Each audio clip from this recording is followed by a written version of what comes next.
ओम नमः शिवाय। साईं कुटुंब परिवार में सभी साधकों का मेरा स्नेह और आशीर्वाद भरा नमस्कार। कभी कभी जिंदगी में इतनी कठिनाइयां आने लगती हैं कि ऐसा लगता है कि आगे कुछ नहीं होगा। मन थक जाता है, आंखों में नमी होती है और दिल में एक ही सवाल उठता है, भगवान इतना सब क्यों? आखिर मेरे साथ ही क्यों? ऐसे ही क्षणों में शिव की वाणी कानों में गूंजती है, मत डरो, मैं हूँ। हर तूफान के बाद एक नई सुबह तुम्हारा इंतजार कर रही है। शिव का दृष्टिकोण दुख की कृपा का ही एक रूप है। महादेव हमें सिखाते हैं, सुख और दुख दोनों ही मेरे वरदान हैं। जब पर्वत की ऊंचाई चाहिए तो घाटी से होकर गुजरना पड़ता है, वैसे ही आत्मा को ऊंचा उठने के लिए कठिन समय का अनुभव जरूरी है। याद करो, शिव ने विष पिया पर मुस्कुराए। वो जानते थे कि यह विष भी सृष्टि के ही हित में है।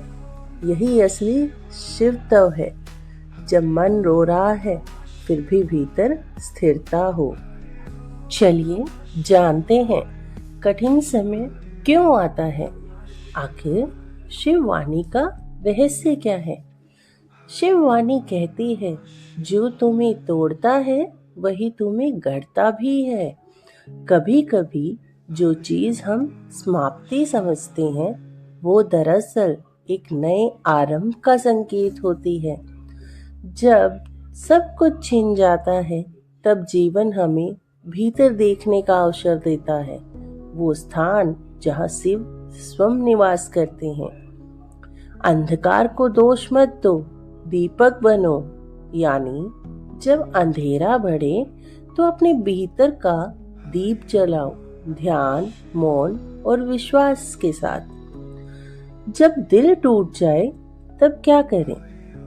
हम इंसान हैं और कभी कभी इतना दर्द होता है कि मन ध्यान में नहीं टिकता।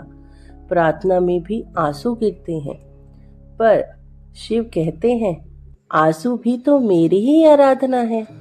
जब आंसू सच्चे हो वो भी ध्यान बन जाते हैं। उस पल में हम शिव के साथ सबके पास होते हैं। अब जानिए कुछ सरल उपाय जो इस समय में हमें सहारा देते हैं। सबसे पहला उपाय है मौन साधना। स्वयं से मिलने का समय हर दिन 10 मिनट खुद के साथ बैठो। कुछ मत बोलो, बस श्वास को देखो। धीरे धीरे तुम्हारा दर्द पिघल जाएगा। उस मौन में तुम्हें शिव का स्पर्श महसूस होगा।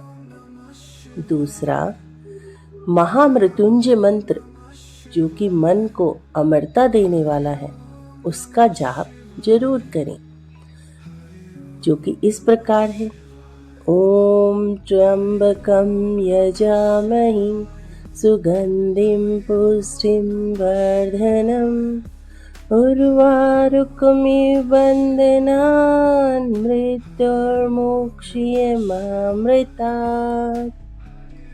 जब यह मंत्र दिल से जपा जाता है तो लगता है जैसे हर श्वास में भगवान स्वयं मैं हूँ कह रहे हैं। तीसरा, कृतज्ञता। हर परिस्थिति में धन्यवाद देना सीखें। दिन के अंत में सिर्फ 3 बातें लिखो जिनके लिए आभारी हो। धीरे धीरे तुम्हारा ध्यान कमी से हटकर कृपा पर टिक जाएगा। चौथा, सेवा और करुणा दुख का सबसे सुंदर उपचार है। शिव वाणी कहती है, दूसरों को मुस्कान देना ही सबसे बड़ी पूजा है। जब तुम किसी का बोझ हल्का करते हो, तुम्हारा अपना दर्द भी हल्का होता है। चौथा, एक कहानी। अभी हम जो सुनने जा रहे हैं। एक दिन एक साधक रोते हुए बोले, भगवान मैं टूट गया हूँ, अब मुझसे नहीं होगा। शिव मुस्कुराए और बोले, जो टूटता है वही नए रूप से जुड़ता है। कांच टूटे तो चोट देता है, पर मिट्टी टूटे तो मूर्ति बन जाती है। तुम मिट्टी हो मेरे हाथों की, मैं तुम्हें रूप दे रहा हूँ। साधक की आंखों में आंसू बहने लगे, लेकिन अब वो आंसू दर्द के नहीं, भक्ति के थे। चलिए जानते हैं शिव का अंतिम संदेश। शिव कहते हैं, खुशी परिस्थितियों से नहीं, दृष्टिकोण से आती है। अगर तुम हर कठिनाई को वरदान समझ सको तो कोई दुख तुम्हें गिरा नहीं सकता। हर आंसू के पीछे एक सबक है, हर रात्रि के बाद एक सुबह आती है और हर अंत के बाद महादेव का नया आरंभ होता है। तो प्यारे साईं कुटुंब परिवार, अगर ये शब्द आपके हृदय को छू जाएं तो याद रखो, शिव हमेशा तुम्हारे साथ हैं, कभी भी अकेले नहीं हो। बस आंखें बंद करो और सुनो, वे कह रहे हैं, मत डर, मैं हूँ, मैं हूँ, मैं सर्वत्र हूँ, मैं हमेशा हूँ, मैं हर जगह हूँ।